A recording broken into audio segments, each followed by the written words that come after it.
unhappy Eric. Shall we pity him? Shall we curse him? He asked only to be someone, like everybody else, but he was too ugly, and he had to hide his genius or use it to play tricks with, when, with an ordinary face, he would have been one of the most distinguished of mankind. He had a heart that could have held the empire of the world, and, in the end, he had to content himself with a cellar. Ah yes, we must needs pity the Phantom of the Opera. Good evening.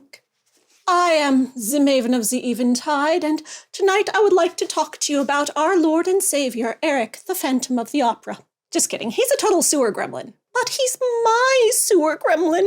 I know I usually speak to you about vampires, but tonight we're revisiting one of my other favorite subjects of the macabre, the Phantom of the Opera.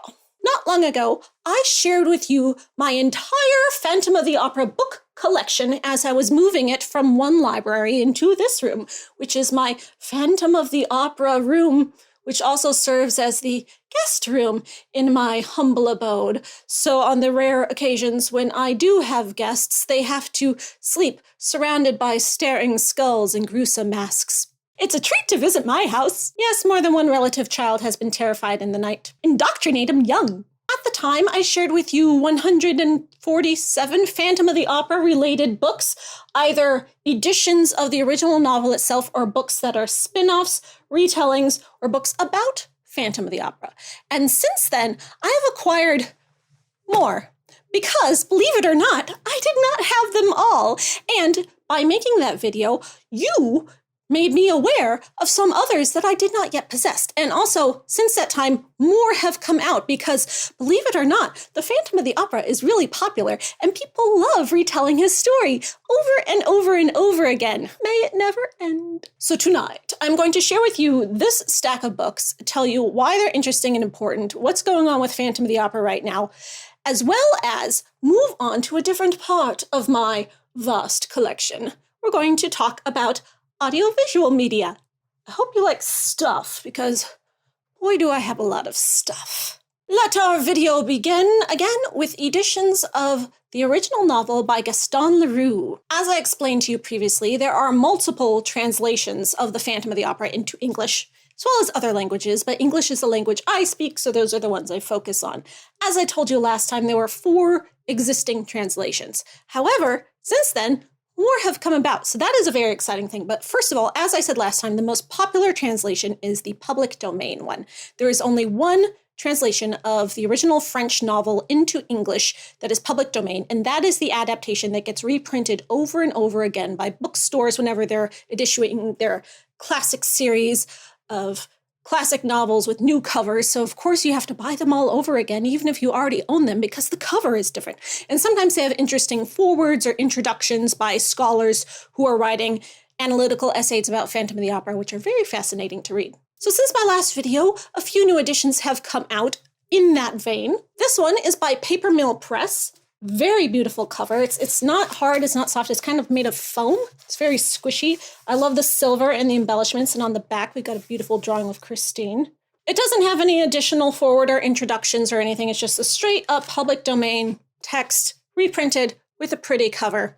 A lot of times Phantom of the Opera editions are put out with covers that aren't very phantom-y to me, like they're too modern or too trendy looking, but this one is gorgeous. I love how gothic it looks with the black and the red. And it uses the Andrew Lloyd Webber half mask that, is a bit ubiquitous now, but I can forgive that.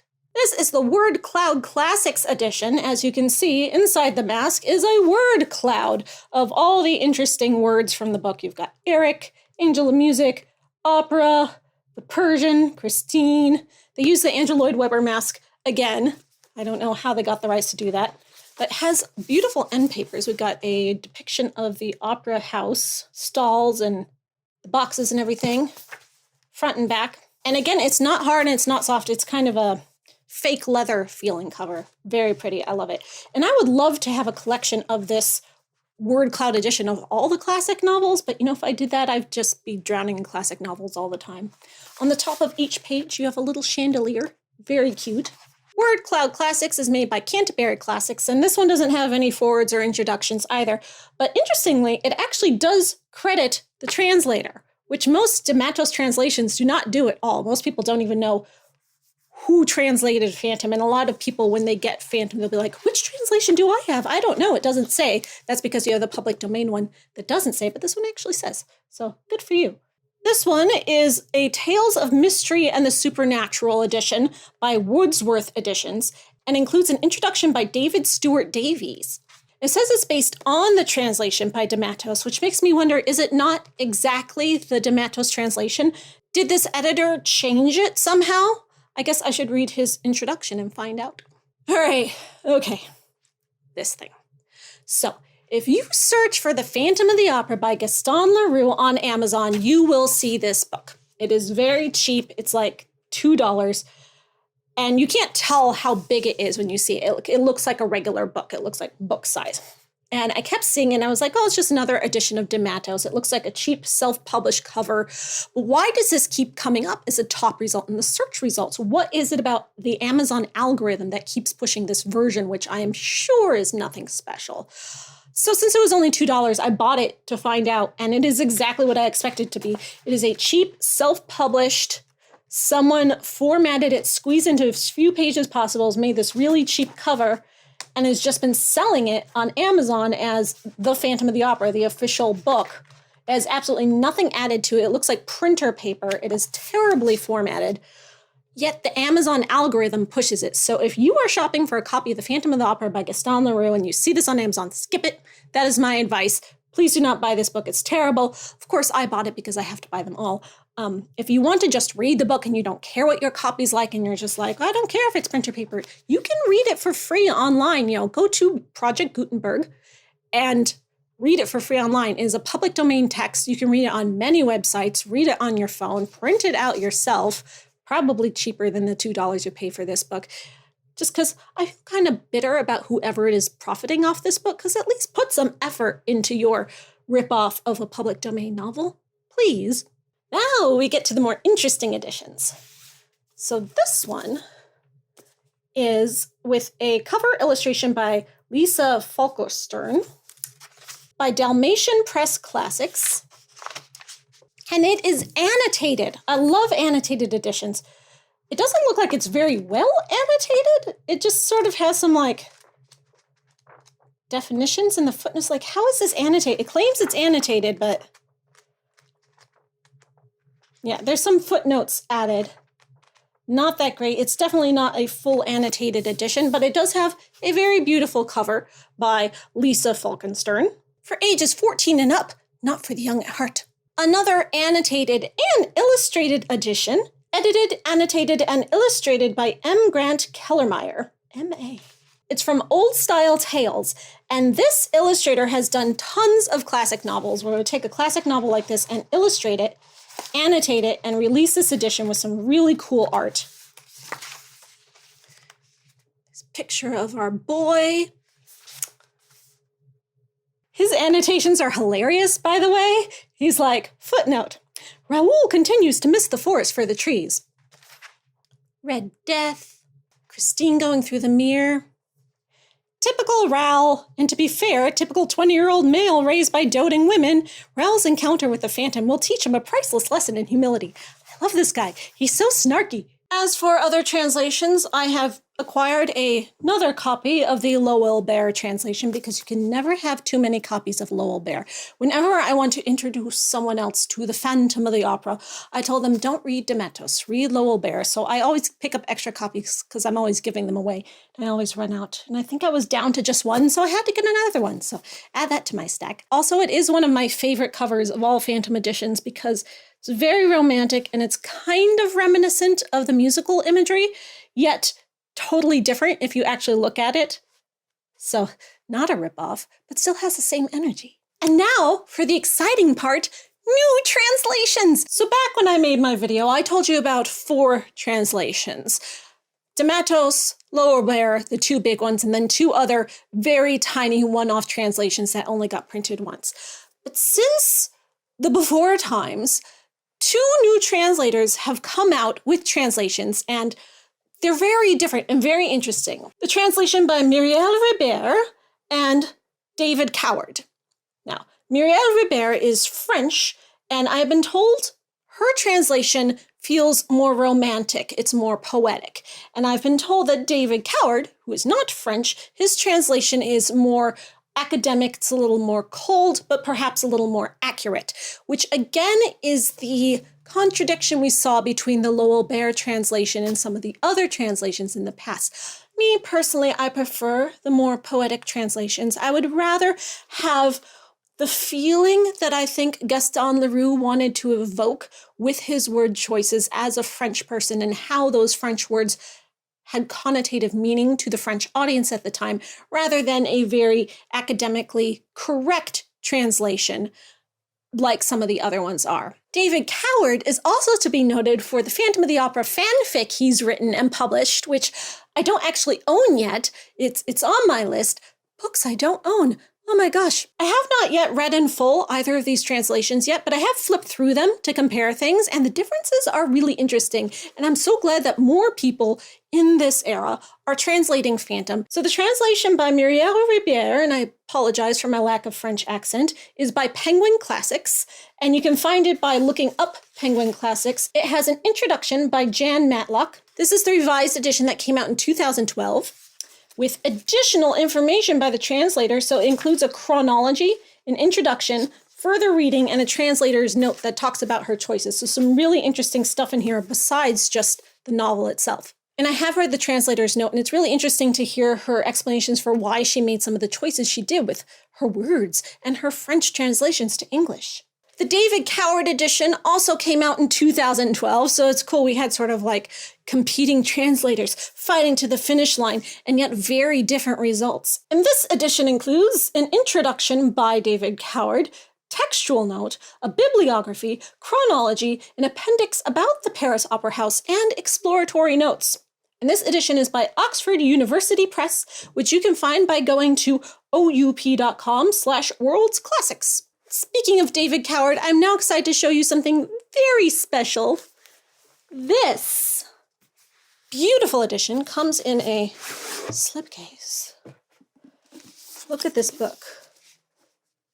It's got the edges, the back, we've got the Punjab lasso and a creepy phantom hand. This is the Folio Society edition of Phantom of the Opera, and it is just gorgeous, and it uses the David Coward translation. And for us to get a special artistic interpretation of Phantom of the Opera and for them not to use the public domain translation, that's really special.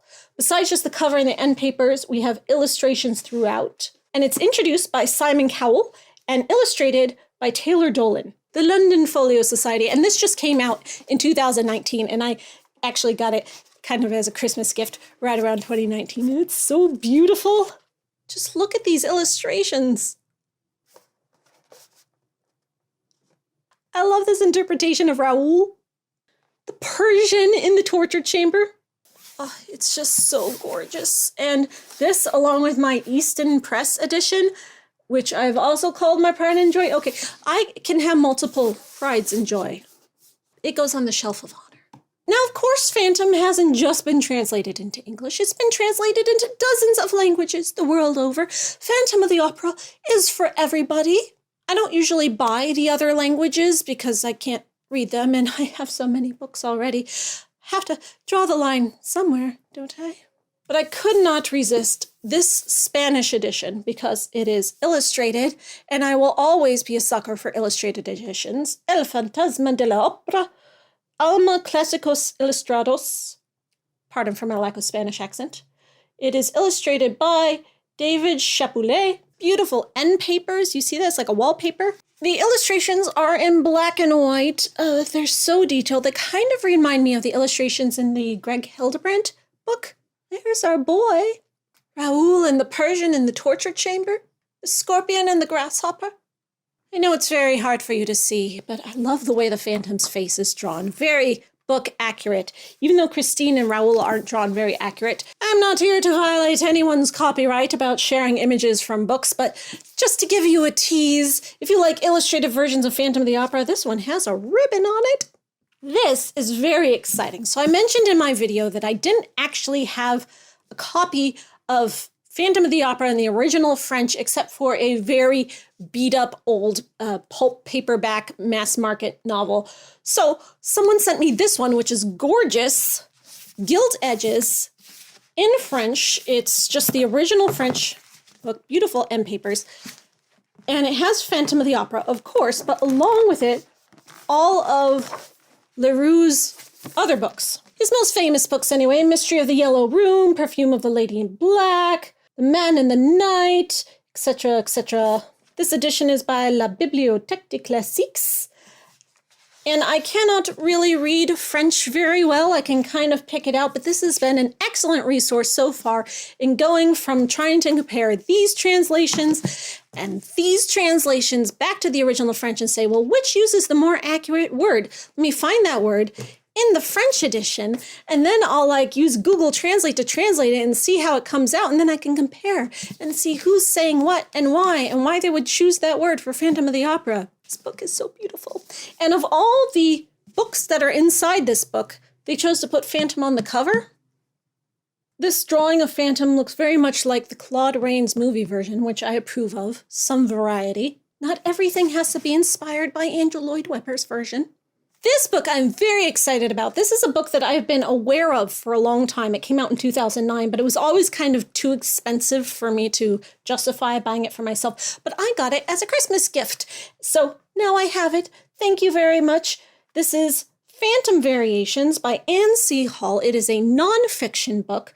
It's about the adaptations of Gaston Leroux's Phantom of the Opera 1925 to present, which is very similar to the Phantoms of the Opera, the John L. Flynn book that I have, but much more updated and supposedly much more focused. Because while that book was sort of just a list of every Phantom edition that existed, it got a lot of things wrong. So you could tell that the author of that wasn't really that much of a fan. He just sort of was doing the bare minimum to put this book together, whereas this author, very much into it. This book examines the themes and adaptations of the Phantom of the Opera, exploring the story's appeal to multiple generations through numerous incarnations. After discussing Gaston Leroux's original 1910 novel, the work turns first to Phantom on film from Lon Chaney's 1925 Phantom through Dario Argento's 1998 film. Stage versions of Phantom are then covered in detail, including Webber's spectacular 1986 production and its lesser-known predecessors and competitors and those that followed. A final section looks at novels and miscellaneous adaptations, ranging from erotic fiction to a Donald Barthelme's short story, which I told you about last time we were here. Yeah, it's that one right there. But what's this erotic fiction, you ask? Well, I'm going to tell you about that too, in a moment. This book is by McFarland, came out in 2009, Anne C. Hall. There's very few nonfiction works on Phantom of the Opera that actually analyze it and examine it and talk about why it speaks to people, why it's so popular. There's tons of works like that on other things like Sherlock Holmes or Jane Austen or Edgar Allan Poe or Dracula or, all the other classics. But on Phantom of the Opera, there's 3. So now I have the third one. So did I catch your interest with this talk of erotic Phantom adaptations? Well, you can find tons of them on AO3. Yes, there is very much Phantom of the Opera fanfic that is very, very erotic, as there is with most fandoms, and some of it has been self-published. There are a lot of self-published Phantom of the Opera novels. There's tons, ever since self-publishing became a thing, tons of self-published Phantom of the Opera novels, some of them very, very sexy and erotic. They are all out there on Kindle print on demand for you to find. However, this book is not self-published. This book was sold in all major bookstores. It came out in 2007, so after the movie, probably inspired by the movie, because the movie, really upped the sex appeal of the musical, which was already pretty horny to start with. This is Unmasked by Colette Gale, a mainstream published novel that was sold in all your major bookstores. If you were a young teenage Phantom fan walking through Borders or Barnes & Noble and looking for anything Phantom related, you might have come across this and been like, oh, neat, Phantom fan fiction, and then you got it, and you did not know what you were in for. Unmasked by Colette Gale, an erotic novel of the Phantom of the Opera. Erotically wicked, spellbinding, and unique retelling of the Phantom of the Opera, says Beatrice Small. Christine Daae has heard the rumors of the hideous phantom said to haunt the great opera house, but she alone knows the truth of the man she calls her angel of music. For as he tutors her to become a brilliant singer, he also teaches her about hidden passions. He comes to her only in the darkness, awakening her with the velvet timbre of his sensual voice and arousing her with his touch. He is real, her inspiration, her ange de musique. The beautiful Christine has attracted the attention of opera house patrons Raoul Vicomte de Chagny and his lascivious brother, the Comte, who has his own reason for hating the mysterious phantom. Soon, Christine will find herself torn between the luxurious life of the handsome Vicomte and the only man who understands her music and her deepest desires. She will have to make a choice between living a life in the light of the 19th century Paris society or spending the rest of her days revealing her love to the phantom in the shadows of the opera's catacombs. So I have not read this yet. I have only recently acquired it. I never bought it back in the day, even though I'd heard of it just because I wasn't really interested in the erotic novel stuff. I like the more purely canon-driven phantom retellings. I didn't need... It's basically a porno with, phantom trappings. There's apparently a lot of threesomes in here and some really weird kinky stuff. But a friend of mine had it, and I was visiting that friend recently, and she's like, here, take it. You should finally read this now that you're all grown up, and... maybe I will. According to my friend, it is exceedingly hilarious pornography, especially if you are a Phantom of the Opera fan who really knows all the characters very well. Apparently they act very out of character in this book. That's what fanfiction's for, right? Published by Signet Eclipse, which is a subset of Penguin in their historical romance line. Another copy of Phantom by Susan Kay. I already talked to you a lot about this book and my several copies that I already have. However, I never owned this copy. So after the 2004 movie came out and there was this rise in interest in Phantom, everyone was trying to self-publish their Phantom novels, and all the previously existed self-published or real published Phantom novels were trying to come back out again and ride on the coattails of the popularity of the movie. So Susan Kay, or her publisher, decided to reissue her book, and they held a contest online for fans to submit cover art for the book. And this was the cover art that won the contest. And this was drawn by an artist by the name of Romil Illigan, who I knew back in the day. We were all part of the same Phantom fandom circle. So it was really cool that someone I knew won this contest, and his art was put on the book. And we're still Facebook friends to this day, but I never actually owned his copy of the book because it was being sold for $40, $37.95, which 20 years ago was still a lot of money. But now I finally have my copy of this beautiful cover. It was published by Luminous Stars, and this edition came out in 2005 with Romil Illigan cover art. Gorgeous. This is Vampires at the Opera by Christine Prebler, and this was one of those self-published Phantom of the Opera fanfics that got put out on the internet. It came out in 2007, and I never owned it because if I tried to buy every single self-published fanfic that people did for Vanity Press and print on demand, I would be super broke. But I finally got a copy of this one used. You could tell it still has all the used stickers all over it. And I found it very recently. Very excited about it because vampires. But not just any vampire with the Phantom of the Opera. Oh no. Two legends together in one incredible story. What if Count Vlad Dracula and Eric, the Phantom of the Opera, not only knew each other, but formed an alliance? What if indeed? This exciting, unique story crosses two of the most widely read Gothic novels, Dracula and Phantom of the Opera. Vampires at the Opera openly explores the steamy romantic relationships of soulmates Christine and Eric, and Mina and Dracula. I can tell they watched the Francis Ford Coppola movie. The tale begins soon after the famous Stoker novel ends, when Dracula escaped capture by the group of vampire hunters, then traveled to the Paris Opera House to seek sanctuary in the aid of his friend, the Phantom. Dracula wants them to travel back to England to rescue Mina, the love of his life. Unbeknownst to Stoker, Mina kept additional secret diary entries detailing a very passionate romance with Dracula in London.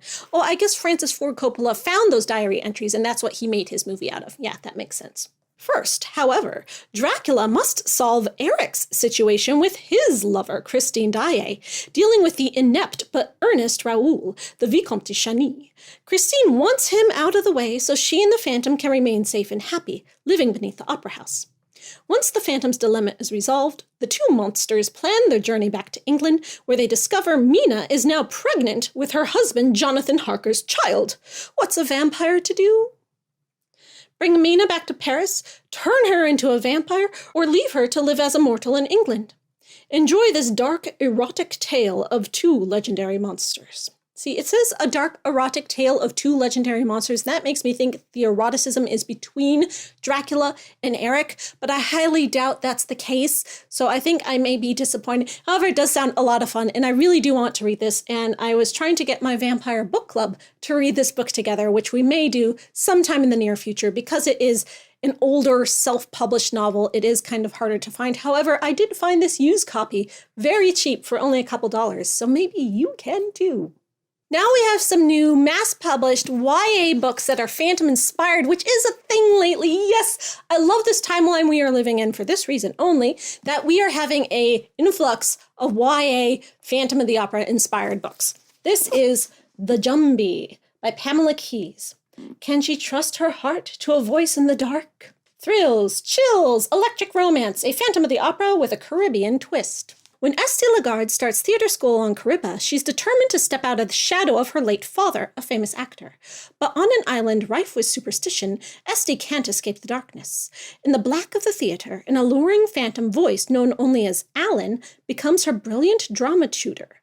While in the light of the day, Esty struggles to resist her magnetic attraction to Rafe, the local bad boy. When shocking accidents begin on the set of Romeo and Juliet, the islanders are sure the theater is haunted by a jumbie. Is Esty's secret mentor a wicked ghost? And what will it cost her and those she loves to unmask the truth? Laced with eerie mystery and the lush scenery of the West Indies, this modern Phantom of the Opera is perfect for readers who like love stories served with spine-tingling suspense. This is by Dial Books, which is an imprint of the Penguin Group. And this came out in 2010, so it's been around for a while, but I never even heard about it until after I made my video about all my Phantom of the Opera books, and then you told me about it, so thank you. Where Dreams Descend by Janella Angelis. The stage is set. The spectacle awaits. And this one was kind of recommended as Moulin Rouge meets Phantom of the Opera. Beautiful end papers. In a city covered in ice and ruin, a group of magicians face off in a daring game of magical feats to find the next headliner of the conquering circus. Fame and glory await the winner, but no contestant is safe when an unseen danger begins striking behind the scenes. Accidents, injuries, missing magicians, though each act grows riskier, the show must go on, and the three entangled within the dark heart of it will do whatever it takes to keep their secrets from rising to the surface. The star, Kalia, a powerful showgirl out to prove she's the best no matter the cost. The master, Jack, the enigmatic keeper of the club and more than one lie told.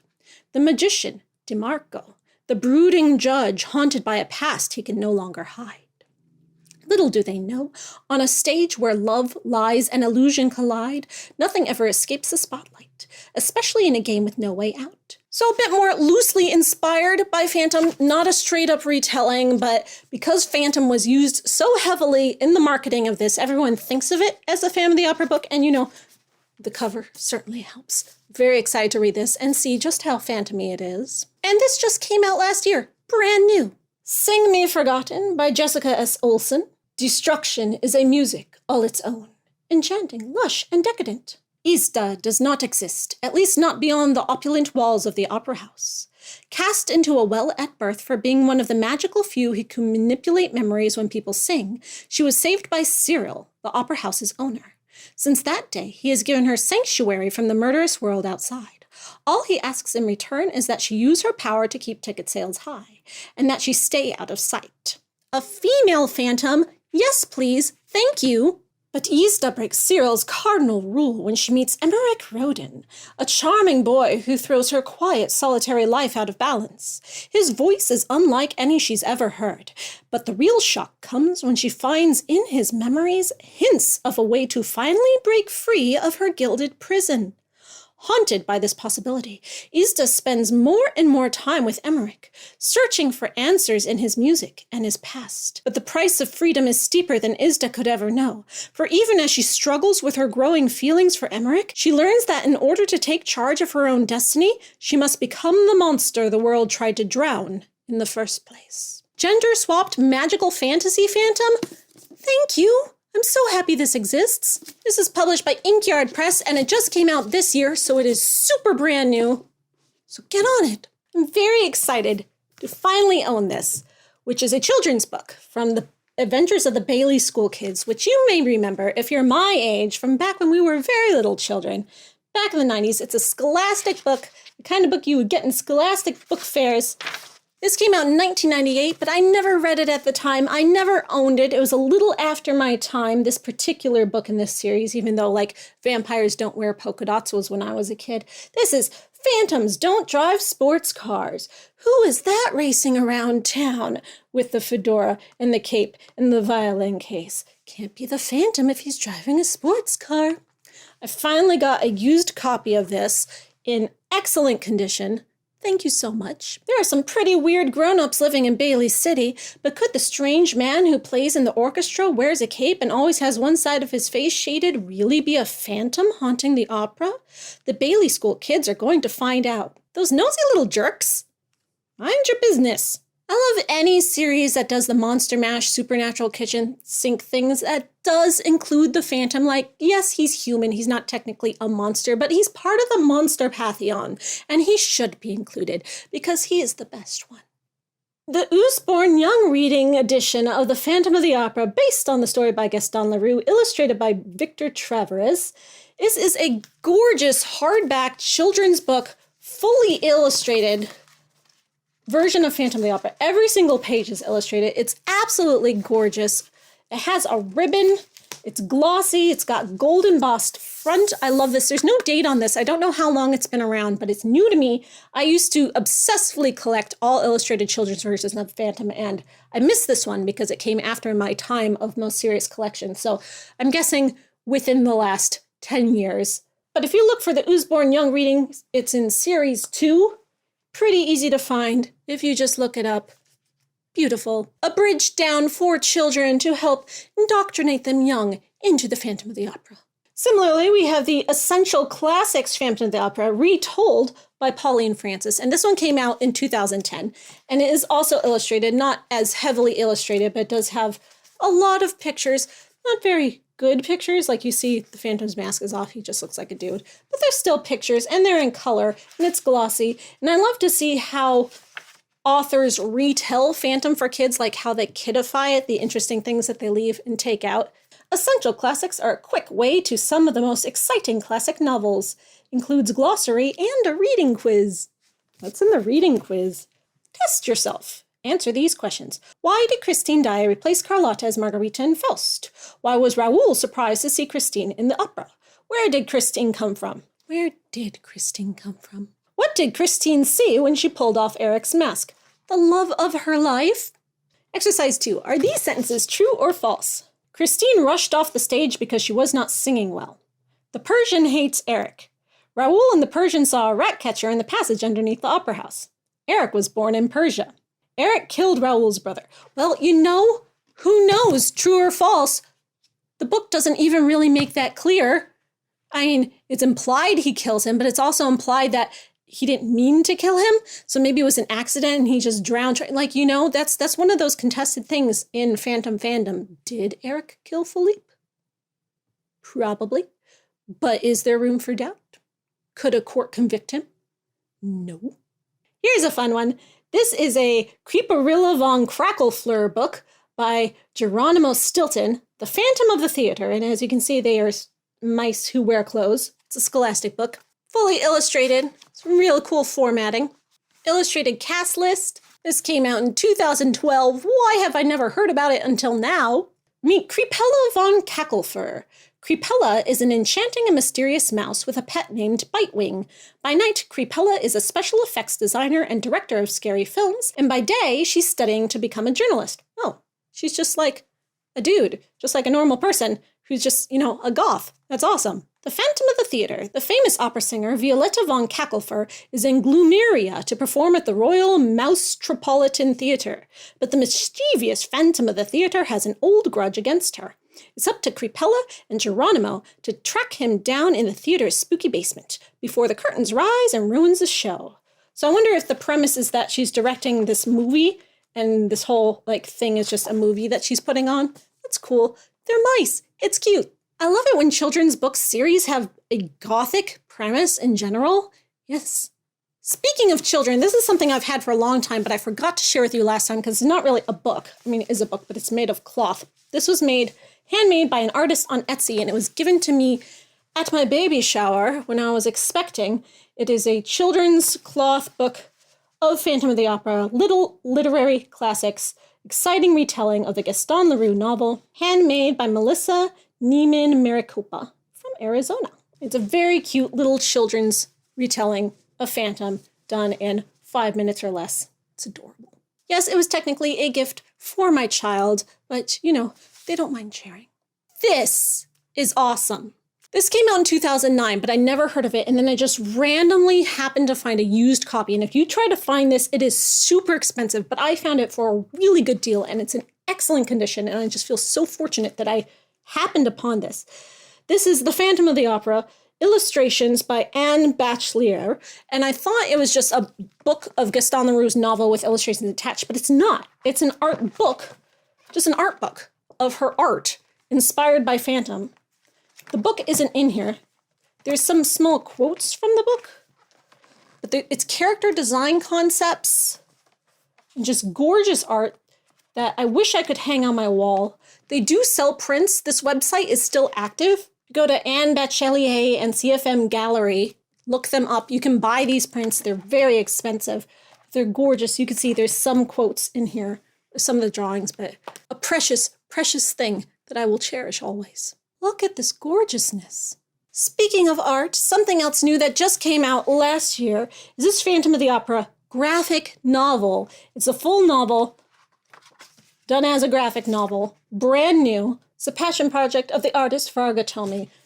Gorgeous art, beautiful formatting, just the way the whole thing is laid out. You can get this from any online bookseller. Just look up Phantom of the Opera graphic novel, Varga Tomi. It's the first thing that comes up, brand new. Beautiful. With each turn of the page, readers get not only a stylish, innovative, and gorgeous adaptation of Gaston Leroux's classic tale, but also the arrival of a singular talent in Tomi Varga, who delivers a true artistic tour de force. Tomi's writing, penciling, inking, coloring, and lettering all combine to present the graphic novel equivalent of a beautifully sung aria. And speaking of graphic novels, I finally got my hands on copies of these two, which are French, and they're imports, so they're hard to find in America unless you pay for a whole lot of shipping, and they were given to me as Christmas gifts from my father. Thank you very much. It's parts 1 and 2 of a Phantom of the Opera graphic novel in French by Christophe Gaultier. They're all in French, but if you know the story of Phantom of the Opera, you can figure out what's going on. It's pretty easy to understand and sort of pick apart the laters if you have any sort of basic understanding of the French language. The art is just so cool. Very stylized. I love it. All my new copies of Phantom of the Opera books that I have to fit on this bookshelf somehow. I do have some space. You know, the whole reason why I moved my Phantom of the Opera books from my library up into my collection room was because I was running out of space, right? And I got this brand new bookshelf to put them on. I should have gotten a bigger bookshelf. What was I thinking? How many Phantom of the Opera books could there be? But I wanted to make this video updating you on the books that I neglected to include in my first video, so now you have my complete collection of Phantom of the Opera books. But there is so much more to the Phantom of the Opera collection than books. We have t-shirts. We have music boxes. We have Christmas ornaments. We have figurines. Look at this beautiful, beautiful figurine, which I just bought on Etsy recently. So many things, but how could we neglect to discuss the movies? Phantom of the Opera has been adapted into film so many times. More than a dozen, less than 2 dozen, but it's a lot, and they keep coming, and I have always collected all the Phantom of the Opera movies. I used to have them all on VHS when I was young, and I've since replaced most of those VHSs with DVDs because, you know, the times change. But I want to share those with you now, too, because after books, we must get on to the movies.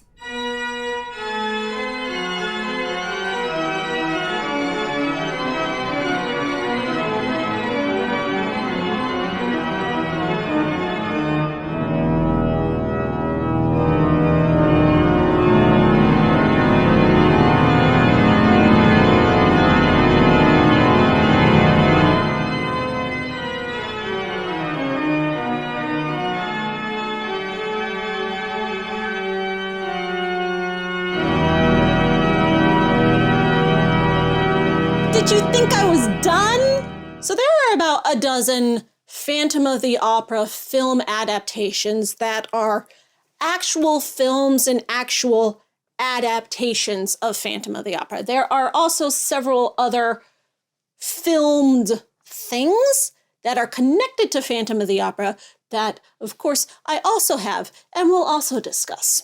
So starting off with the OG, the very first Phantom of the Opera filmed adaptation was the Universal silent film starring Lon Chaney, which went through a few different versions. The most common version we know is the one from 1929, even though there was an earlier version. Then it was changed, then it was re-released. It was originally completely silent and black and white, but then they went back and they added color, they added sound, they changed the title cards. There's a huge story to this film, which I told you about recently when I talked about my book that talks about the huge story behind the making of this film. And I have several versions because, of course, there are many, many versions of this film. This is the Milestone Collection Ultimate Edition. So this includes the original 1925 film version, and 1925 is the date you usually see on this film, even though the version you're most familiar with is the 1929 version. And this Ultimate Edition has both movies in it. Very cool. 2 discs. So the 1925 original feature version has a score by John Mirsalis and some special features, a special with Cara Laemmle, the descendant of Carl Laemmle, the director of the film, an extract from a 1929 production of Faust, and an audio-only interview with the cinematographer. The 1929 version has 2 soundtracks, your choice. There's a stereo orchestral score by Carl Davis and the original 1930 soundtrack edited to fit picture. There's an audio commentary by film historian Scott McQueen, the Scott McQueen. The trailers from both the 1925 and 1930 versions, some stills, and a bonus audio-only feature selection of dialogue sequences from the 1930 version, not found in the restored version. So yeah, they recorded a talkie version that they were going to try to add to the 1929 version when they were re-releasing it, and it kind of didn't go very well and didn't end up happening, but they had some of the audio recorded, so they give you that in here. It's very cool. So the thing about this movie is that it is public domain, so just like with Gaston Leroux's Alexander de Matos translation of the text, people can re-release it, play it wherever they want, not have to pay Universal's any rights or royalties. So a lot of times, the 1925 Lon Chaney Phantom of the Opera will be released with a new soundtrack that some musical artist wants to put onto the movie. So this one is the Cleopatra Presents version, featuring a soundtrack by Switchblade Symphony. Yes, the Switchblade Symphony. Much the same way the fervor stirred by Gaston Leroux's original tale of obsession and revenge changed a burgeoning film industry in the 1920s, Switchblade Symphony managed to reinvigorate a faction of the dark electronic music industry in the 1990s. The haunting operatic voices and mesmerizing keyboard loops provide the perfect soundscape to this once silent Gothic love story. Turn down the lights, ignite the candles, and prepare to enter a world of dark fantasy where surprise lurks around every corner. Beware! I'm not a big Switchblade Symphony fan, but I don't think from what I understand that Switchblade Symphony composed new music for this version. I think they just put their existing music over it. Instrumental Susan Wallace created Switchblade Symphony with an opera-trained vocalist Tina Root in 1989 as an antidote for the style of pop music they heard in the San Francisco radio. Yeah, so I think it's some of their existing tracks just put over Phantom of the Opera.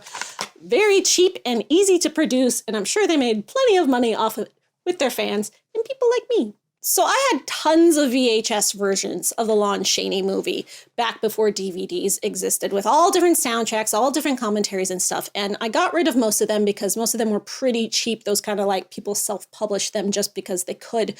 But this one I kept because this is a stunning new experience for the 90s. And I haven't seen this one reproduced on DVD yet. This one is the original uncut masterpiece restored with a powerful new soundtrack by Rick Wakeman. Powerful new soundtrack composed and performed by the legendary Rick Wakeman of Yes fame. His contemporary music hauntingly supports and intensifies the drama. An opening introduction by one of the masters of suspense, Christopher Lee, He talks in this, he tells you things, sets the moods for the color-enhanced film. His description and tour of the menacing catacombs of the Paris Opera House, the dramatic setting of our film, is as suspenseful as the story itself. So yeah, keep this for Christopher Lee's introduction, if nothing else. This is a very cheap DVD version, which I'm not even sure why. I think it was the first DVD version I bought when it came out on DVD. This is just straight up public domain, black and white film. Here, no frills. It's got the color enhanced scenes, but it doesn't have anything added, nothing fun, no soundtrack, just completely silent, by Alpha Video, oldies.com. This one, however, is the special collector's edition. This came out in 1997, so, you know, a pretty early DVD. Back then, I was still mostly collecting VHSs anyway, so probably one of the first DVD versions of this film. And the special collector's edition features digital stereo orchestral score. The score is by Gabriel Thibodeau, remastered to correct the running speed. An essay by Michael Blake, author of 2 books on Lon Chaney. Color tinting to the original 1925 specifications, and the ball mask sequence in the original Technicolor. So yeah, here's that essay by that Lon Chaney scholar guy. A very cool edition. Love this one. So I have all of these arranged in kind of chronological order. It gets kind of muddy towards the 80s, but going from 1925/1929, 1930 to 1933, this is one of those Phantom films that's not really Phantom, but was definitely riding on Phantom's coattails and has Phantom-y elements to it. This is the Phantom Broadcasts with Vivian Osborne and a bunch of other people you probably haven't heard of unless you are an old-timey film buff. 1933, this offbeat murder mystery focuses on the sensational radio career of handsome crooner Grant Murdoch, whose deformed accompanist/manager, Norman Wilder, does the real singing for him. Oh, it's like a Cyrano de Bergerac/Phantom thing.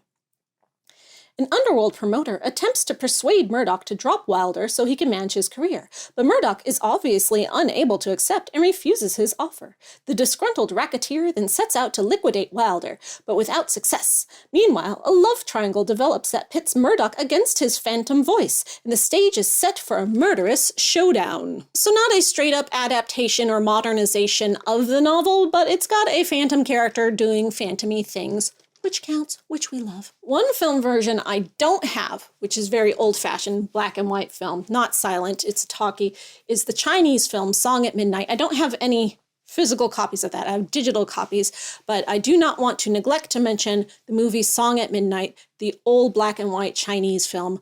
Chinese cinema does very well with Phantom. Go check it out. Moving forward to 1943, it's the other Universal Studios Phantom of the Opera. This one's not public domain. This was their big, splashy Phantom of the Opera Technicolor musical. And this was actually one of the only Phantom of the Opera films that was a musical. Most of these films, not musicals. In fact, none of them are that are actually films until we get to, you know. But this one is a musical. This is a big Universal Studios musical starring Nelson Eddy, Susanna Foster, and Claude Rains, who you would also know as the Invisible Man, and he makes an excellent Phantom. This changes a lot from the original story. They wrote their completely own backstory and history for the Phantom of Christine. It's very different, very interesting, very beautiful.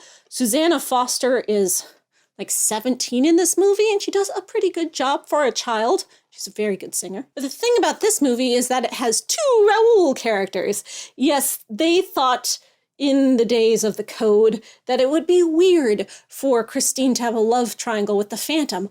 Why would she? He's ugly. So instead she has a love triangle with the 2 Raoul characters. So you have actual Raoul and Nelson Eddy, who's an opera singer, but he's also basically Raoul and also the star of the movie because he's Nelson Eddy. This spectacular retelling of Gaston Leroux's immortal horror tale stars Claude Rains as the masked Phantom of the Paris Opera House, a crazed composer who schemes to make a beautiful young soprano the star of the opera company and wreak revenge on those who stole his music. Nelson Eddy, the heroic baritone, tries to win the affections of Foster as he tracks down the disfigured monster who has begun murdering those who resist his mad demands. The lavish production remains a masterpiece not only of the genre, but of all time. And the special features include The Opera Ghost, A Phantom Unmasked, which is a little documentary, which is great. Commentary with film historian Scott McQueen. Yes, that's Scott McQueen. Production photographs, theatrical trailer, cast and filmmakers' production notes. This is the version of Phantom of the Opera where he gets disfigured as an adult by acid being thrown in his face, which became a thing. When I was a child growing up, people were always like, oh yeah, the Phantom, the reason his face is ugly is because he had acid thrown in it. This movie definitely entered the popular consciousness. In the books, no, that's not the reason. He's just born that way. But a lot of these also have explanations for why is the Phantom so disfigured? How did it happen? And there's an in-story explanation. And this started that trend. Moving forward to 1945, we have The Phantom of 42nd Street, which I finally acquired in DVDs. You can see I haven't even opened it yet. Another one of those very loosely like Phantom-y stories, but not an actual retelling of the Phantom of the Opera story. The lights of Broadway turn blood red when an actor is killed during a performance. Critic Tony Woolrick is in attendance reviewing the production but needs to cover the more dramatic backstage story. Blasted by his editor for missing a great opportunity, Tony is determined to solve the mystery. Tony's investigation leads him to Moore's beautiful daughter Claudia, who has become worried about her father's strange blackouts and disappearances, which coincide with the crimes. A third murder bears out Tony's theory that all the victims were one time connected to Moore and his acting company. The killer turns his murderous attentions toward Tony and Claudia when their probing draws them closer to revealing the Phantom's identity. A very like Dick Tracy era murder mystery, more, that whole era of film. But in color, 1945. This is also by Alpha Video, oldies.com. Jump ahead almost 20 years, we are at 1962 with the Hammer horror version of the Phantom of the Opera. Going across the pond to England, no longer Hollywood. Hammer's take on Phantom is weird. Again, another DVD I haven't even opened because I haven't watched it since it was on VHS, and you can watch everything online now. But Hammer wanted to do Phantom because just like Universal, they did Dracula, they did all their own things. So they did their own version of Phantom, and it is strange. It is very different from the original book. It's not my favorite. It's kind of boring. It's kind of slow, but it does have some really cool effects. And this is the version where the Phantom plays Toccata and Fugue. That song I played at the beginning of this video? Toccata and Fugue has long been associated with Phantom of the Opera, and this movie is why. Even though a lot of Americans aren't that familiar with Hammer's movies, the Phantom playing Bach's Toccata and Fugue on the organ became a thing. Thank you, Hammer. But unlike those other movies that I mentioned, this is a straight-up retelling of Phantom. It's just a very loose retelling of Phantom. And you know what? Why not? People ask me what the best movie version of Phantom is, and I answer none. Like, none of them are great. All of them are pretty not bad. They're not bad films, but they're not good versions of Phantom. But they are Phantom-y things that I like, and they're fun. So the more different a film does things, the more interesting that kind of makes it. And you get some variety.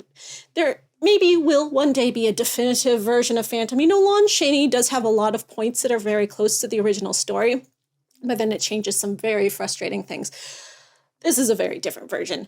And if I read the back to you, it's going to sound just like regular Phantom of the Opera, and it's not going to emphasize any of those changes, but you should definitely give it a watch. It's worth watching at least once. Jump ahead another decade to 1974, and we have The Phantom of the Paradise. This, as a film, is probably the best film that is a Phantom film, just on a filmmaking merit. It is a very good film. It's very fun. It is a modernized retelling of Phantom, where the Phantom is of the Paradise, not the opera. The Paradise is a disco club, and in the 1970s, and he was disfigured in a horrible freak accident and then seeks revenge on those who disfigured him, and he also wants his girlfriend back. So it's a very different story, but it does have the same key players. And also this goes really into the Faustian legends, where the Phantom actually sells his soul to the devil, and so does the Raoul character, for that matter, because he's the true villain. Nobody likes Raoul. It's a Brian De Palma film starring Paul Williams as Swan and William Finley as the Phantom, Winslow.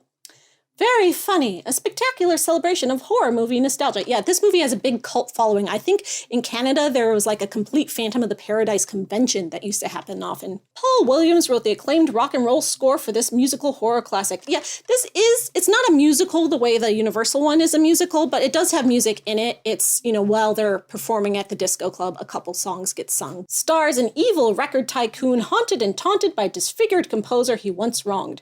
Cheered by Los Angeles Times as a delightful, outrageous visual triumph, this hilarious send-up of the glam rock era is pure entertainment from beginning to end.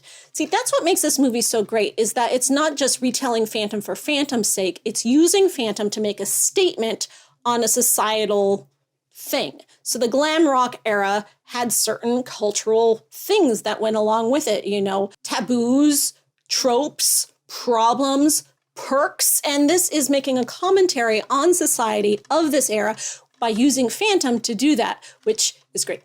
This is what retelling should be. Jump ahead to the 1980s, and we have another UK-made film. This is Phantom of the Opera starring Maximilian Schell and Jane Seymour and Michael York, names you've probably heard of, and this is a straight-up retelling set in historical times, only instead of being in Paris, it's set in Budapest, and there are a few other changes. This is one of the first versions that made Christine a reincarnation of someone that the Phantom once loved. A lot of times Christine is supposed to be like a reincarnation of his mom. In this, she's like a reincarnation of his dead wife, even though she hasn't been dead that long. I don't know, they soulmates or something. She looks like her, played by the same actress. That's the important part. Sandor Corvin, that's the Phantom's name, because, he's Hungarian now, who's avenging his wife's tragic death, is hideously scarred, hiding from his public in the underworld, his hatred slipping into madness. He glimpses Maria Gianelli, because, she's Italian now, I guess, in Hungary, Christine, an understudy at the Royal Opera. The Phantom devises a chilling plan to ensnare Maria's glory and revenge on the proprietors of his misery, and to conduct his final performance. So one thing I didn't mention about this Hammer one is that one of the changes it makes is it invents this villain who is like a composer who steals the Phantom's music and tries to pass it off on his own and produce his opera, which is really the Phantom's opera. So he's like a disgruntled composer out for revenge, and then that pervy composer also tries to hit on Christine, and, the Phantom and Raoul have to kill the real bad guy. The Phantom's just misunderstood. He doesn't really do that much that's bad. And this one, kind of the same deal. Even though the Phantom has lost his mind since his wife's death, and now he's just out for revenge, there's a real bad guy, the actual guy in charge of the opera, who was actually behind his wife's death in a way, and it's a very similar character. The Baron in this is similar to Lord Darcy in that, so yeah. Considering that they're the two UK Phantoms we get, maybe influence each other a bit. But you start seeing a lot of this, that the Phantom's not really the bad guy, he's just misunderstood. The real bad guy is this other jerk over here who looks totally normal, but is, a powerful man abusing people less privileged than him. And that's the true evil of society, which, makes a lot more sense in this day and age. I can see why they went in that direction. But I still like my Phantom to be sinister, I wish I could find this on DVD. I haven't yet. I think it was a made-for-TV movie. And that's, came out in 1983, the year I was born. And I haven't been able to find a DVD version of it yet. My copy is pretty worn. This is actually my second copy because I wore out my first. I got this back in the 90s, and I hope I don't lose it. I hope I can hang on to this for posterity. 1987, we have the animated version of Phantom of the Opera. And this was a very low-budget animated film. And it's only 60 minutes long, made for children. The thing about this animated film is that it's probably the most book accurate of all the films, which I think a lot of animated films are, because the people who make these very cheap movies for kids don't put a lot of creativity into it. So they just take the book, take stuff from the book, don't try to think up twists and turns and strangeness. They just put the book straight into a movie. So if you want like a really accurate version, book accurate version, watch the animated film. The animation is very silly, and the voice acting is kind of funny, but at least we get the real Phantom story in 60 minutes for kids. Again, I only have this on VHS, but it is on YouTube, and you can watch it online. It's very easy to find digitally. 1989, yes, we got a lot of Phantom in the 80s, didn't we? So this, as you may know, A Certain Musical came out in 1986 in England, The Phantom of the Opera by Andrew Lloyd Webber, and it sparked this interest in Phantom. I'm pretty sure that's why this movie came out a year later, because, you know, riding on those coattails, Phantom of the Opera, even though this is entirely the book, nothing of the musical in it whatsoever. And this movie came out in 1989, so the musical was in England in 1986 and then came to Broadway in 1988. Very successful, very popular. And this movie came out and they're like, oh, we're going to ride the coattails of this popular musical, but we don't want people to think that we're trying to be that musical. So this movie is called Gaston Leroux's Phantom of the Opera, just to distinguish it so people wouldn't go to it thinking it was a musical. And it is starring our old friend, Robert Englund, who you may know as Freddy Krueger. And this is unquestionably my favorite version of Phantom of the Opera. It's probably one of the least accurate versions, but I just love it so much because it is a very classic 80s horror film. It follows all the tropes and trappings of 80s horror films, yet it's set in Victorian times and it's gorgeous. And I think they changed it from Paris to London. Yeah, it takes place in London. So it's like very London Victorian gas lamp, but with all the fun of an 80s slasher film. And as the Phantom, Robert Englund just does such a good job. Like, he captures Leroux's Phantom's humor. He doesn't take himself too seriously, while at the same time taking himself way too seriously, and he just gets it. He gets the role. This again changes it so that the Phantom has sold his soul to the devil, and that's why he's disfigured, and now he's immortal, and, you know, he's just like a bad guy that kills people, but he does it for love, you know, not just for fun. He kills people because he's in love with Christine and he wants her to be popular. And so anyone who hurts her feelings gets stabbed or strangled or flayed or boiled or has, you know, he kills people in a lot of different ways. It's a lot of fun. Bill Nighy is in this as the opera manager. It's great. And it also involves a time travel plot. Yeah, Christine's a modern girl and she goes back in time. It's just great. You have to watch this. This is so much fun. I love this version. Don't try to take it seriously. Don't go in expecting Leroux. Just go in expecting Eric being a badass who's having fun and is so in love. 1990, but still a very 80s movie, is Phantom of the Mall, which is a modern high school AU fanfic of Phantom. So it follows the Phantom story very closely. It has an equivalent character for every person. There's even like a Persian in this, which most movie versions cut out the character of the Persian. And in this, the Phantom, whose name is also Eric, even though they spell it differently, he was disfigured and his family killed for the sake of building this mall. So now he lives in the basement of the mall, haunting it, and he wants his revenge. The subtitle of this is Eric's Revenge. Meanwhile, his ex-girlfriend, Christine, who still really does love him, thinks he's dead. And so she and the Raoul character are trying to solve the mystery of, you know, what happened to Eric and what are all these mysterious deaths going on? Because anytime someone's like mean to Christine or like tries to hit on her or, you know, maybe sexually harasses her, they turn up dead. And again, a very 80s horror movie. Everyone dies in a different way. Fun slasher stuff.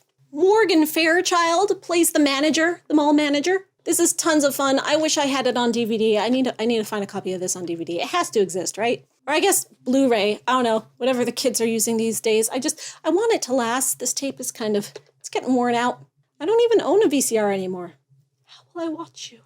It's online. You can find it online. Pretty easy to watch. Jump ahead 2 years. 1992, Phantom of the Ritz. This is another one of those very loosely inspired by Phantom. There's a Ritz. It's a movie theater, you know, not an opera theater. And it has a disfigured guy living in the basement who starts killing people.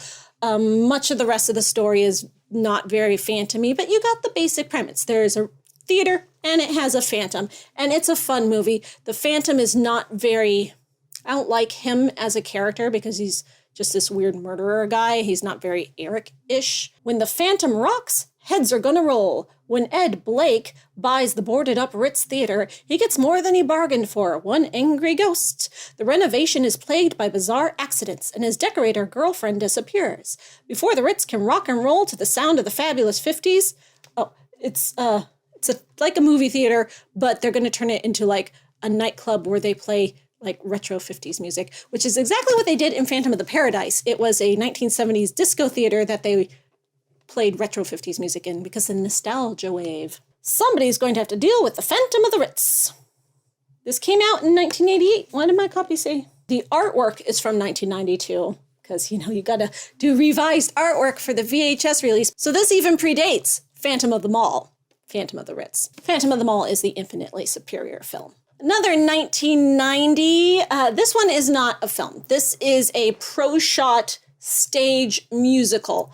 And the thing about this musical, Phantom of the Opera, it's DVD here, but it was on VHS, it's very popular. Anytime you went into a video store in the 90s, if you were a young Phantom fan and you were like, I want to watch the Andrew Lloyd Webber musical, I wonder if there's a video of it. Did they make a movie of it? I don't know. We don't have the internet. You go into Blockbuster, you look, you see this on the shelf, and you pick it up, and you're like, there's the Phantom of the Opera. That's what I want. It's a musical. That must be it. You take it home, and it's this weird, like, community theater version of Phantom that's a totally different musical. And it's not very good, and it's very weird. It does follow the story pretty accurately. It doesn't have original music. It uses public domain classical music and then kind of writes lyrics for it. It's very strange. Came out in 1990. Very clearly inspired by the Andrew Lloyd Webber musical. There's a lot of rip-off stuff in here, like Madame Giry is the ballet instructor, which she is absolutely not in the books. But this film is the harbinger of disappointment for many a young Phantom fan in the 1990s. And I did used to have it on VHS, and I upgraded to DVD because, you gotta. But all that disappointment inside is a very trashy, terrible musical. So it's fun to watch. I have a lot of fun with this. Half the time I'll show it to my friends and they'll be like, this is horrible, I love it. And half the times they'll be like, why are you making me suffer? And I'll be like, because it gives me joy. And yeah, so torture your friends with this. You'll have a good night. Speaking of Phantom musicals that aren't the Andrew Lloyd Webber musical, around the same time that the Andrew Lloyd Webber musical was coming to Broadway, there was another Phantom musical that just coincidentally happened to be getting made that got completely pushed aside and bullied out of town by the Andrew Lloyd Webber musical. And this is Phantom by Gaston Leroux. And it's an okay musical. I can see why it never got that popular, It's a thing. It much more different from the original story than the Andrew Lloyd Webber musical. The music isn't great, but the story's cool. So it got moved to off-Broadway, and it kind of did this American thing, and it called itself Phantom the American Musical to distinguish itself from Andrew Lloyd Webber, but it wasn't getting anywhere. And they wanted this musical to do something, so they decided, okay, we'll make a movie version of it. And it was a made-for-TV 2-part miniseries movie, so it's like 185 minutes long.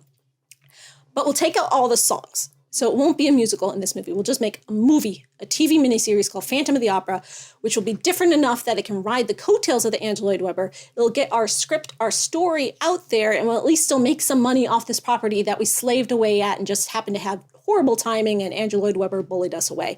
So this made-for-TV miniseries, Phantom of the Opera, starring Charles Dance, the Charles Dance, as an excellent Phantom, probably my favorite Phantom actor playing the Phantom. Even though the other Phantom movie is my favorite movie, I like Charles Dance as the Phantom. He is an excellent, excellent Phantom. Terry Polo as Christine, Burt Lancaster as the Phantom's father, which is a character in this version of the show. Spoilers, but it is a 40-year-old musical.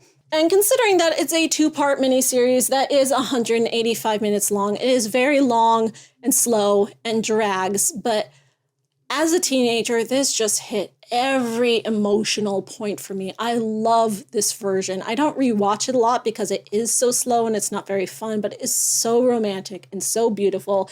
And the actors in it do a great job. It follows the plot and story, and all the story changes from the Gaston Leroux musical, so it is kind of weird. It's not book accurate at all, but it does have that Phantom feeling to it.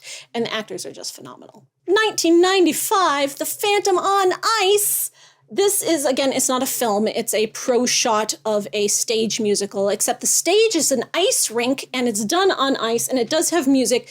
The ice skaters don't sing, but there's like pre-recorded songs that they're dancing to. So, choose your skill set. You want good ice skaters dancing, and they have different singers on the soundtrack. It stars the Russian ice stars, but the music is composed by an Italian. And I think it was produced in America. It's a very multicultural production. I wish I could find this on DVD. This is so much fun. If you like ice skating shows, it does have very clear influences from the musical. It does rip off a lot of stuff from the musical, but it also has some really weird, like, original ideas too.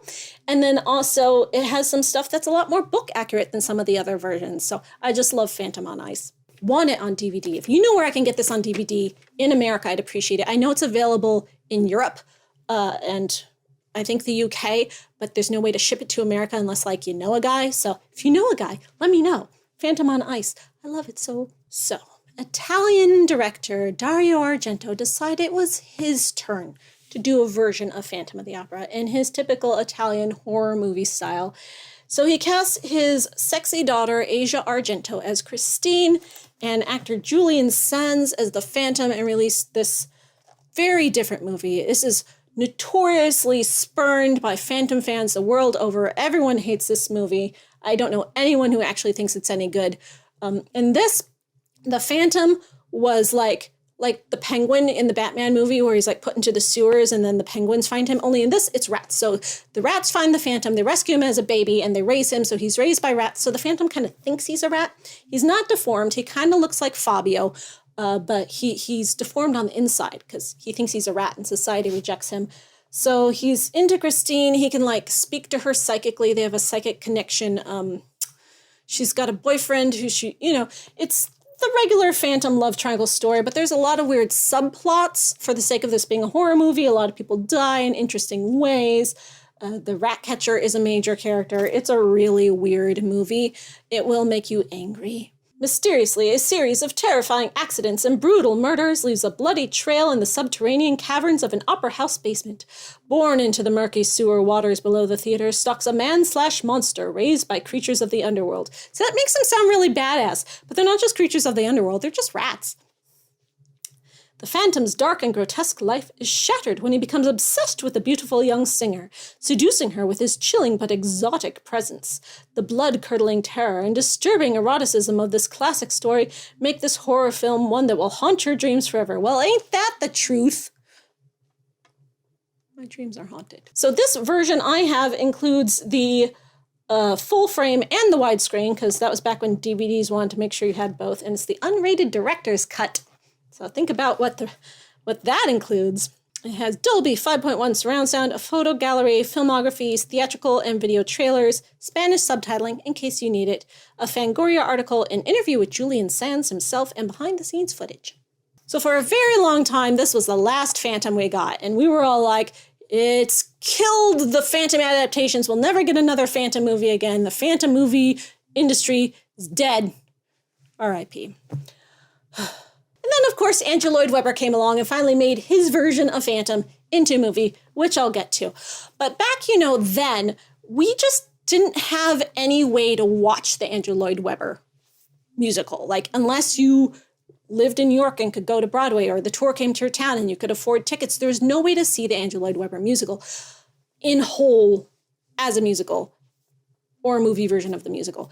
So there were a lot of ways that, we as fans tried to compensate. And I had a lot of filmed things that were like the closest we could get to the musical, which were pretty cool to collect, which I'm going to tell you about soon. But before I get to all the stuff related to the Andrew Lloyd Webber musical, I'm going to tell you about a few more films that came in much more recent years, since all of that. So this is Phantom of the Opera by Anthony D.P. Mann, who is a Phantom fan who made his own damn Phantom movie. So it's kind of self-published. He's a filmmaker, but it's a indie film. And it's one of the first Phantom indie films that actually got available enough for fans to buy. Starring Canadian horror maestro Anthony D.P. Mann, who also made Terror of Dracula and Ghost Keepers, and featuring a winner of TV Sego's Casting Christine television series, Phantom of the Opera, combines the mystery of the beloved novel and the excitement of classic chillers along with today's modern horror. So I guess they made a TV special about looking for the Christine actress. That sounds fun. I missed all this when it was going on. It was during my years of fandom lapsing, but this came out in 2014, so pretty recent, one of the most recent Phantom films available. There is another Phantom indie film that was made that has a much worse reputation that people don't like at all, which I have neither seen nor do I own because it's very hard to find now because it just didn't do well. Yeah, that one. So not in my collection. One of the few films I don't own, but I think I do own pretty much all the other Phantom films there are to own. Lastly, Phantom of the Theater. This is a 2015 film. It's the most recent Phantom movie adaptation that we have, and this is another Chinese adaptation of Phantom. And it's a theater, but it's a theater where they perform like circus or opera, a Chinese theater where you can do versatile things. And it's an old theater and it's haunted. And this was on Netflix, and I was like, well, I gotta watch that. So I start watching it, and I'm like, oh, it's a haunted theater. They're just using the brand name recognition of Phantom of the Opera. It's not really a Phantom movie because the theater is literally haunted by ghosts. And it's really interesting, and there is like a Christine character and everything. But then towards the end of the movie, you realize there is also an actual Phantom character. So this actual Phantom character who is living in the haunted theater is actually a relevant character and, wants Christine and has his whole plot drama very loosely based on Phantom. Another one of those that's just like inspired by Phantom. It is a modernized film, but the cinematography is gorgeous. I love the ghosts. It's fun. If you like Chinese cinema, you'll love it. If you don't, maybe this should be your intro to Chinese cinema because it's great. It was on Netflix. That's how I got it. And I loved it so much that I wanted a copy for myself. So I finally got a copy for Christmas. So now I finally own it for my collection, which is the whole point when you are a gremlin that collects things. So let's talk about the Andrew Lloyd Webber musical and filmed things. So back when Andrew Lloyd Webber was shopping his musical, he was workshopping it, he was trying to get buzz for it, he produced a series of music videos for it. The first one starred Sarah Brightman and Steve Harley in a very strange Phantom of the Opera music video. And then he did a sort of very karaoke style romance music video of All I Ask of You with Cliff Richard and Sarah Brightman. If you're fan of British music, you might know who Cliff Richard is. And there were a couple others. This VHS was the only way to watch those back in the pre-internet days. This has the Phantom of the Opera and All I Ask of You, as well as a couple of other Andrew Lloyd Webber music videos featuring Sarah Brightman, his then wife. 4 music videos, that's all that's on here. This came out in 1988, and now you can watch those music videos online very easily, but I still thought it was a pretty cool thing to have. And then in 1992, they came out with this collection, which was the Andrew Lloyd Webber Collection Encore, which featured a whole bunch more music videos. So it has the same Sarah Brightman and Steve Harley video. It has All I Ask of You with Cliff Richard, but also has the Music of the Night video with Michael Crawford himself singing Music of the Night, staged as it is in the musical. So that was our first glimpse of what does seeing Phantom of the Opera on stage really look like? You can watch Michael Crawford sing Music of the Night. And also, Wishing You're Somehow Here Again with Sarah Brightman. So, if you were like, what was the original cast of Phantom really like? You can watch these music videos and see how they performed it, along with a whole bunch of other Andrew Lloyd Webber music videos. Did you know Andrew Lloyd Webber made so many music videos for his Broadway show songs? It's great. The things you could do in the 80s and 90s. Then, just because I was that desperate, I did get the 2 Michael Crawford in concert VHSs where they just pro shots of his concert where he does sing Music of the Night and Phantom of the Opera and a whole bunch of other things. Michael Crawford in concert doing his thing. It's not staged or in costume like the Broadway show, but you can still see how he performs as the Phantom and with the singers who perform with him. Sarah Brightman, on the hand, had quite a touring career with all of her albums. She didn't just sing standards and musical stuff. She did her own whole wannabe Enya thing as a touring artist. And this concert, One Night in Eden, which pro shot of that concert, has a very Phantom-y sequence in it that's just gorgeous and very well staged. Totally different from how the stage show actually is, but if you watch it, you get some really cool Phantom vibes. Then later in the late 90s and early 2000s, we started getting all these sort of compilation concerts. The Hey Mr. Producer concert, which I really wish I had on DVD, has a whole Phantom sequence that's very much in costume and staged as if in the show, except Colm Wilkinson is playing the Phantom, but he also does the Les Miserables section as Javert, so he has the beard for Javert. So this is the one with the Phantom with the beard. It's really weird looking. They put skin color makeup over his beard to try to hide it, but because the camera does such close-ups, the beard is very obvious. Maybe if you were sitting in the audience watching this concert, seeing the Phantom in costume, you wouldn't notice the beard, but It's real weird, kind of pulls me out. But, it's Colm Wilkinson. We don't get to see him perform the Phantom very often. This is a very cool thing to have. If you're interested in stage musicals in general that were produced by Cameron Mackintosh, which was a whole lot of them, you can see highlight reels of the actual fully staged versions of a lot of those musicals.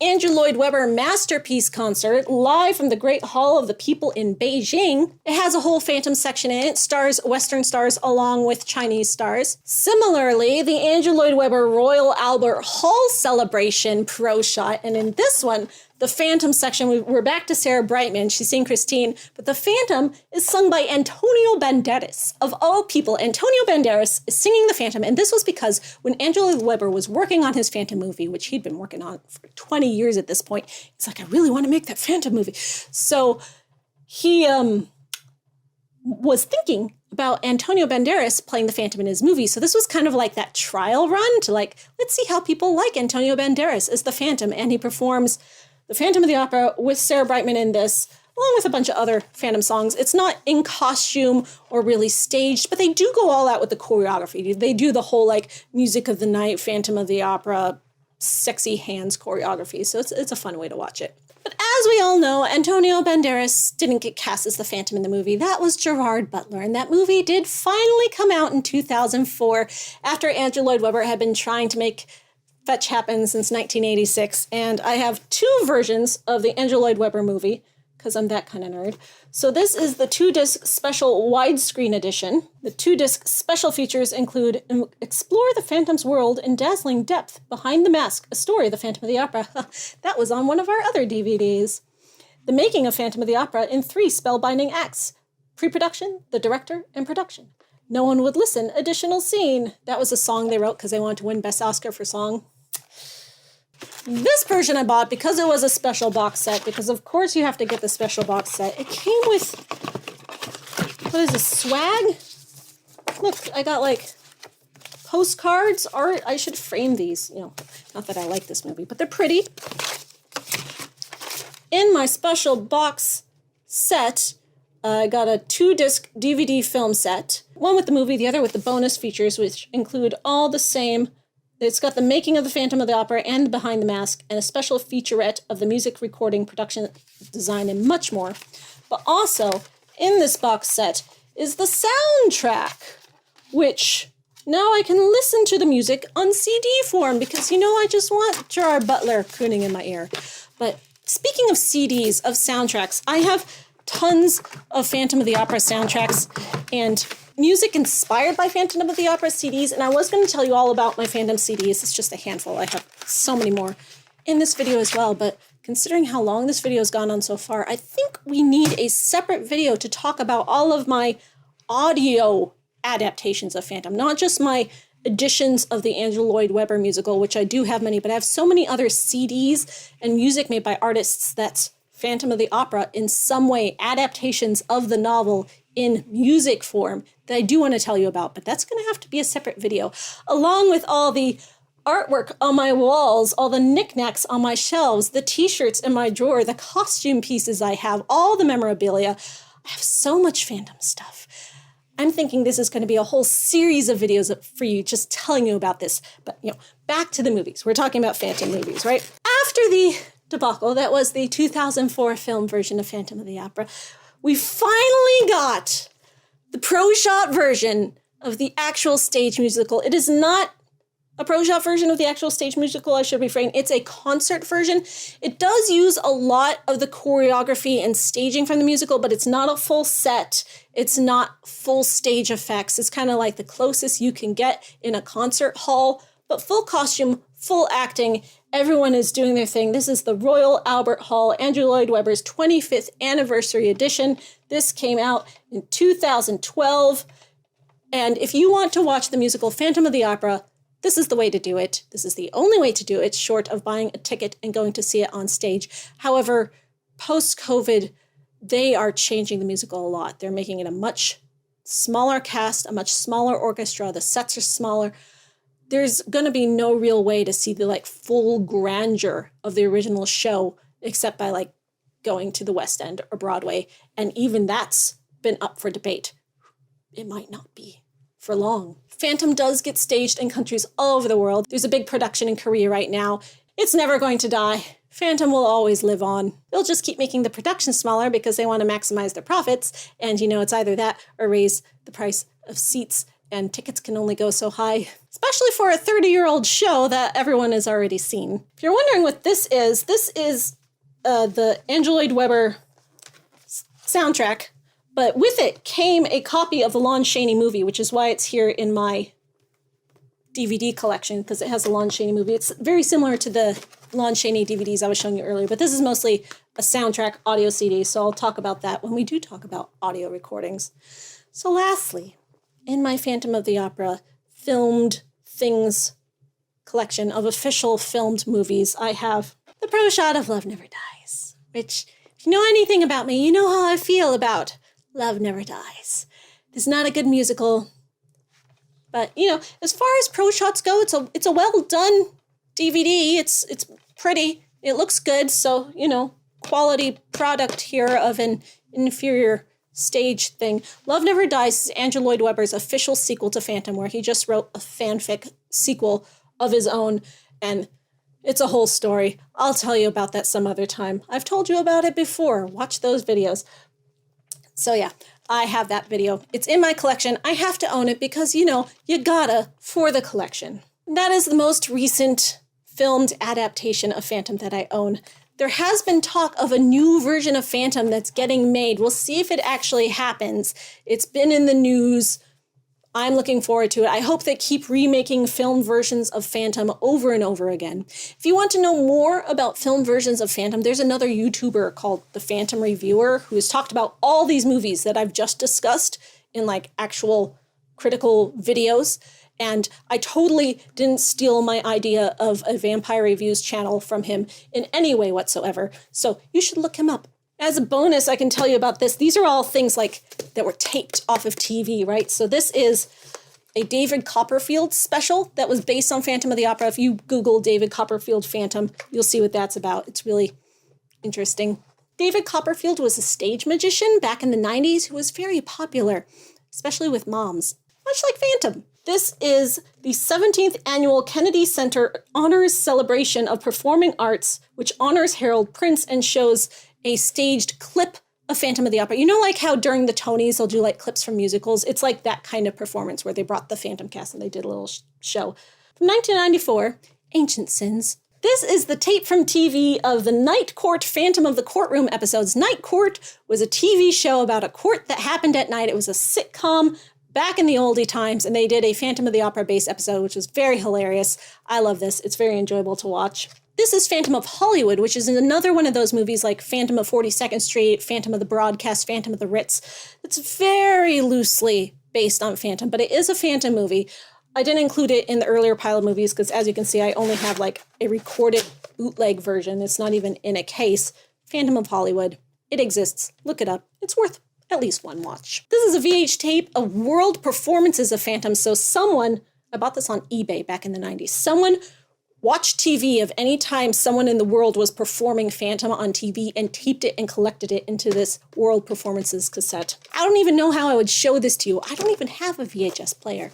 And this is my very prized bootleg of Michael Crawford performing Phantom of the Opera at the Los Angeles theater where it was performed back in the early 90s. Someone made a 1990s bootleg. I want to say it's 1993. So you can imagine the quality of this bootleg. It's very bad. They made it with a camera with a videotape in it and then sold it illegally, broke the law, sold copies of this bootleg of Michael Crawford on stage. And I own it because of course I do, even though I can't even watch it anymore. It's very bad quality. So this is not every single Phantom of the Opera filmed thing in existence. I actually have more that are just on burned DVDs, which I'm not going to bother boring you with right now. But these are just the ones I own in my collection, because when you collect things as a collector, you want things that look nice, right? You want something that you can say, hey, this is a collection. I can put this on a shelf. You can look at it. The other stuff, not so much. Even though it's interesting to watch and good to watch, I like things. I like stuff. I don't know if you've noticed that about me. And I want to share my stuff with you. So thank you for listening to me talk about all the movie versions of Phantom of the Opera and all my new book versions of Phantom of the Opera. And soon I will be able to get you caught up with everything Phantom of the Opera that I own and that I have ever owned. I hope you are as excited as I am. I'm the Maven of the Eventide, and we will be back to our regularly scheduled vampires next week.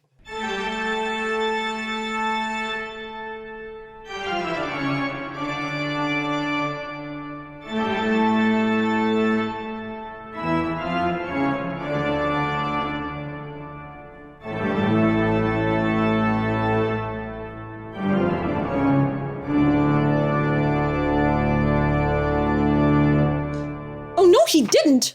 Wow. How damn sexy is that?